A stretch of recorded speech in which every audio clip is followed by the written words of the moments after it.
Welcome to episode 4. This is the last episode of the 4-part series that I've got, the audio-only podcast. I am Zen Watercooler, and if you're listening to this, the hope is that you're thinking about jumping into Etsy in 2025, or you have already jumped into Etsy in 2025 or beyond. It could be 2026. Maybe this is coming to you from the past and you're living in the future. How exciting is that? The purpose of these audio-only podcasts is that I think that there's a gap in the YouTube world. When you're excited about going into Etsy, realistic expectations is the key. And I think one of the things that we run into as a fellow YouTuber is sometimes we are reluctant to give you the cold, hard truth because A, people need to click on stuff in order to sort of make your channel viable.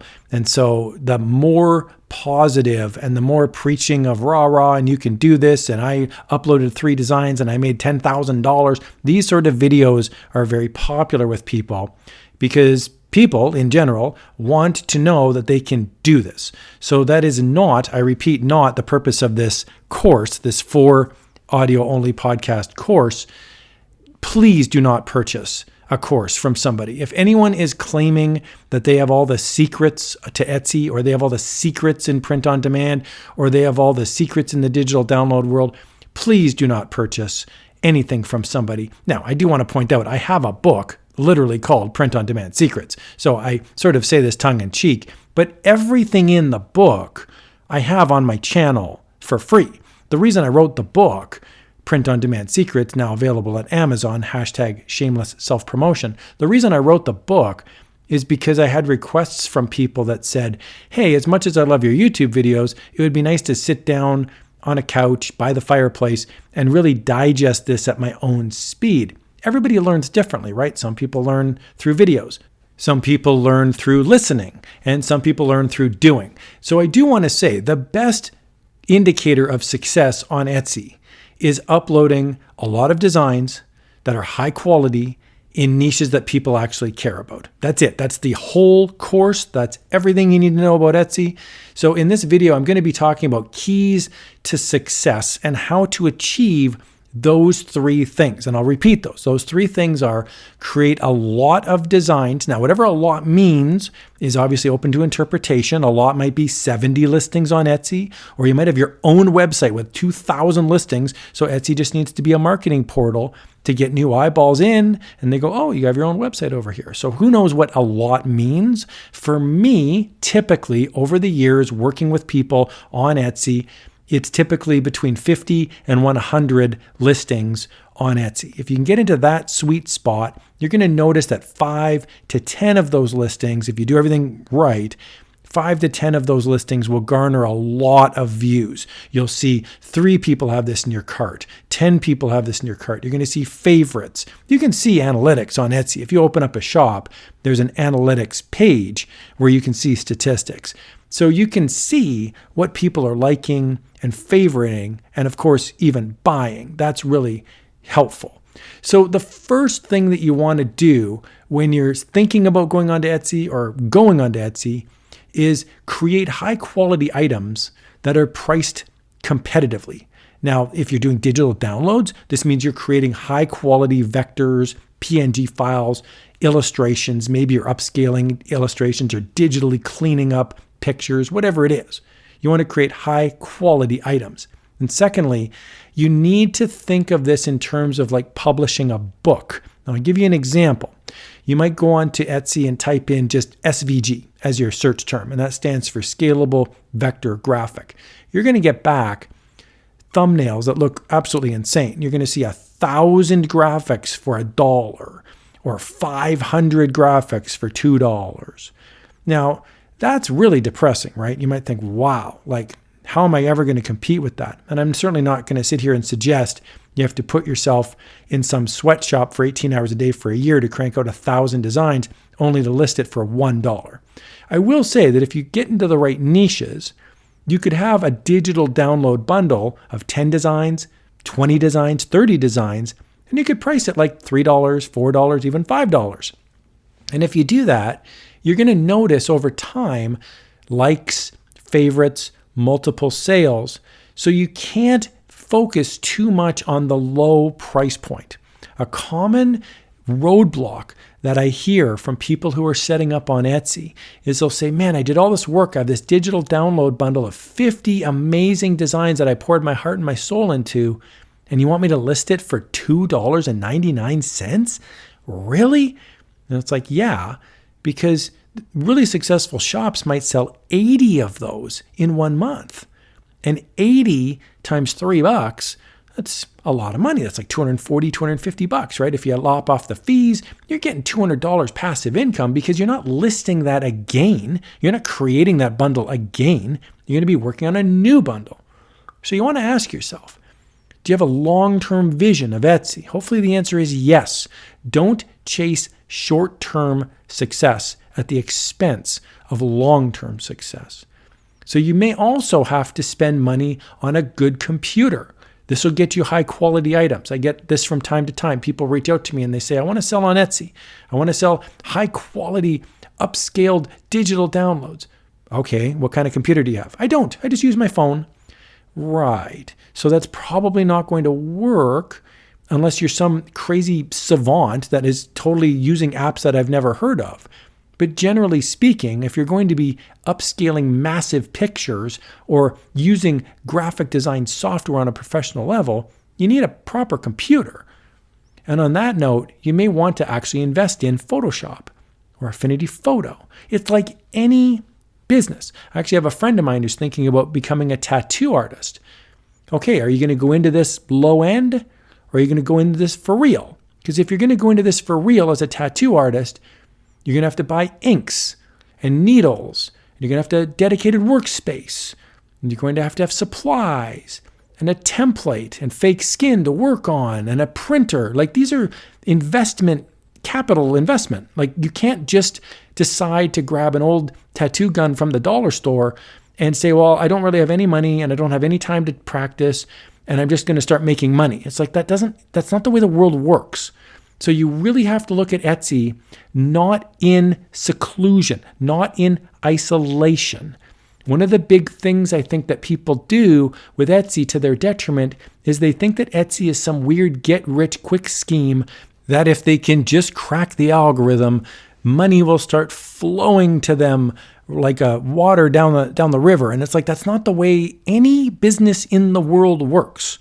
You need to provide value for your clients. So you'd want to invest in a good computer. You'd want to invest in graphic design software. If you're doing huge digital downloads, you want to invest in storage. If you're making physical products on Etsy, you want to invest in supplies. You'd want to have a dedicated workspace.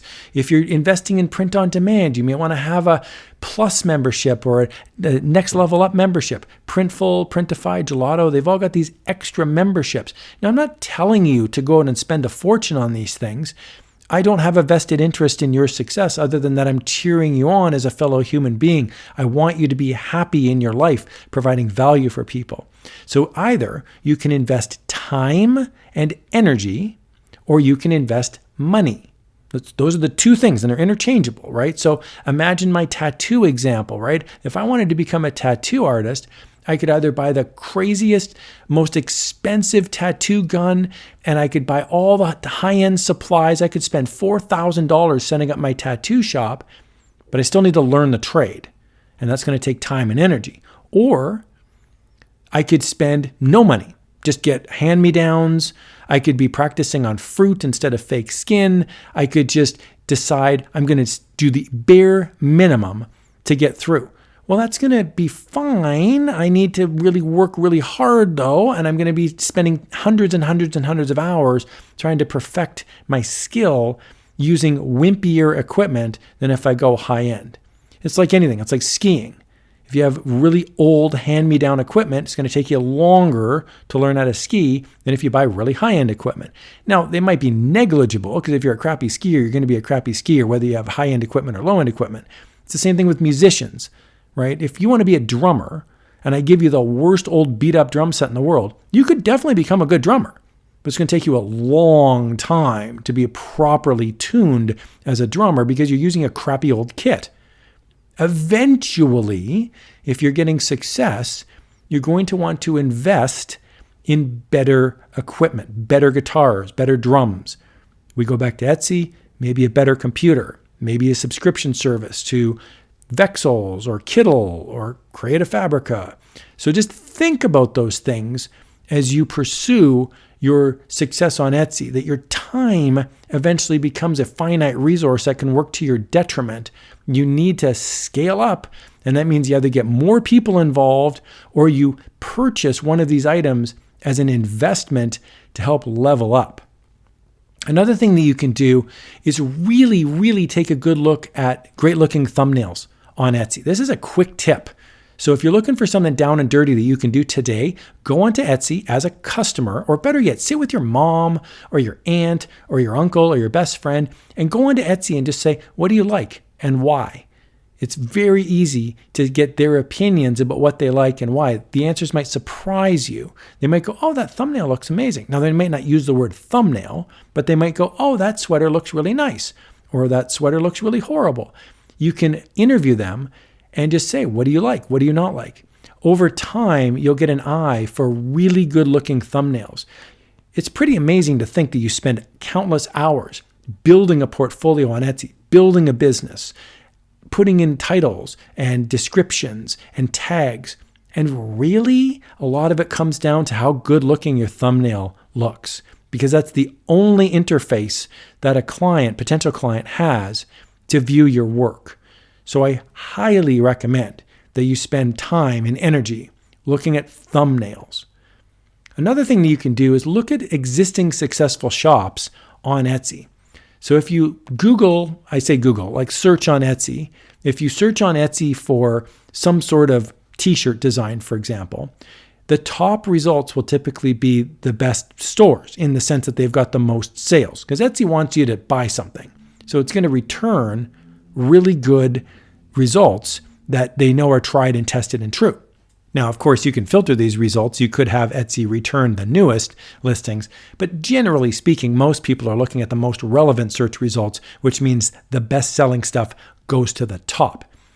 Look at the actual shop, and you might see they've made 1,000 sales, 5,000 sales, 10,000 sales, 90,000 sales. Wow!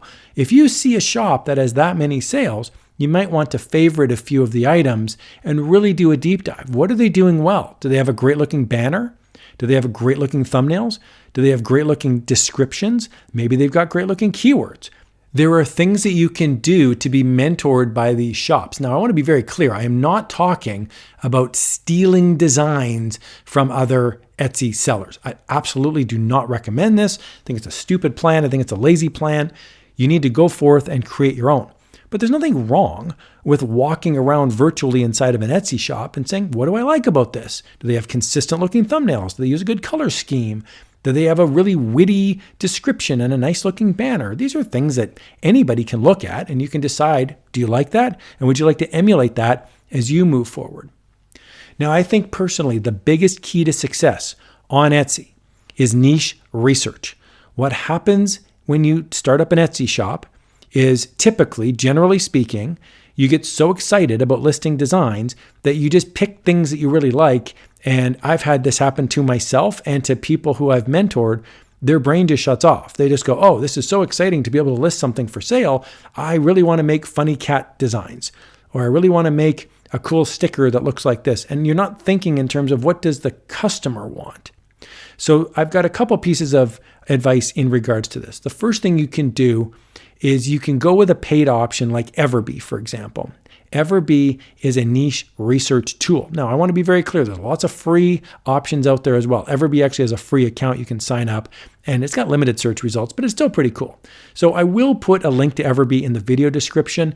If you like it, great. If you don't, no worries. There's other things that you can use. Just a heads up, it is an affiliate link. That just means if you click on the Everbee link and you purchase the Everbee subscription, I would receive a small commission. I personally love using Everbee, and I'm happy to shamelessly promote it every chance I get. I think it's a huge game changer in the world of Etsy. However, if you don't want to do that or you don't want to spend the money on that, that's totally fine. You can do niche research by the long way. And the long way is without a paid option. That means you go into Etsy, you start randomly typing in search terms, you see what comes back, and you hopefully find a niche that has high volume of searches and low volume of competition. So that's the key. You can't just create whatever you want and hope for the best. It's like throwing a dart against the dartboard, but you're covering your eyes. You might hit the bullseye. I guess it's possible. But generally speaking, it's just a shot in the dark, and that's not an easy way to make money. In fact, it's almost impossible. I say almost because some people do it, but it is very hard. Another thing you can do that is free is if you're on Etsy and you're searching through search results, you can see how many items are in a cart.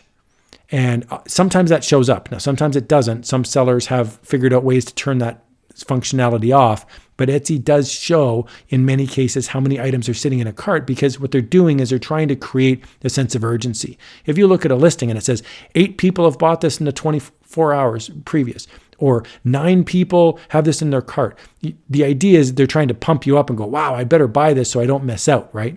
So I would encourage you to look at that. It's typically in red font on Etsy. Those are tells that people are interested in the item. Now, is it perfect? Absolutely not. No niche research method is going to be absolutely perfect. However, you can definitely do research and you can see what are people interested in. Another big tip that I think is really important is I think it's crucial, especially when you're first starting out, to not just be everything to everybody all the time.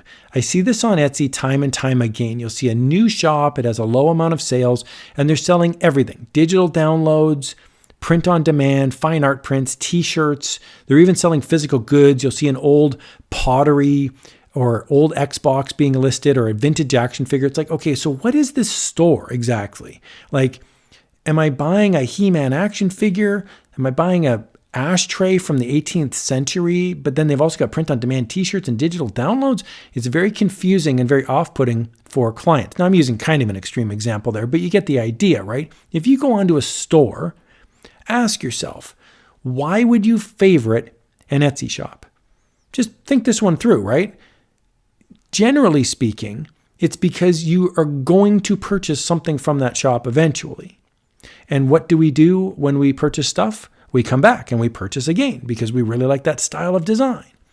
So think about like a mall, a brick and mortar store. Typically, when you go into the mall, you see types of stores. Now, yes, there's general clothing stores and there's general fine art stores, but there's also things like you walk in and you see like a vitamin store, or you see a place that sells tea. Now, they have lots of different types of tea, but it's the tea store. They might sell some other things in there, but generally speaking, it's got a brand that's a tea store. Or if you walk into like a low-end dollar store, for example, the brand is everything's dirt cheap. You can get something that's maybe not the highest quality, but it's cheap. So I would encourage you when you walk through the mall next time, just ask yourself, in 1 or 2 words, can you describe the store that you see? That's the vitamin store. That's the t-shirt store. That's the candle store. And you need to do this on Etsy as well. The goal is to become the something store. So you want to be maybe the cool t-shirt shop, or you want to be the poster store, or you want to be the digital download store. So I would encourage you to make up your mind early on about what type of store you would like to be, and then ruthlessly pursue that brand going forward. Now, this is not code to say you can only have funny cat designs and nothing else. I don't mean that. But think, what is it that makes your store unique? And when you look at very successful shops, even with a wide variety of products, you should be able to look at their shop and go, oh, they're the blah, blah store. And that's why people are favoriting their shop, coming back time and time again, and making purchases. Another huge piece to Etsy that's overlooked is the customer service piece. It's crucial that you're constantly checking your emails that are coming in, because people can have questions about your listings. And if they don't get an answer right away, then they'll move on to somebody else, because they want to make sure that they're buying from a human being. That's the whole reason that they're on Etsy and they're not on somebody else's website. So I don't suggest that you have no life and you're constantly sticking your nose in your phone for the next 3 years and life passes you by.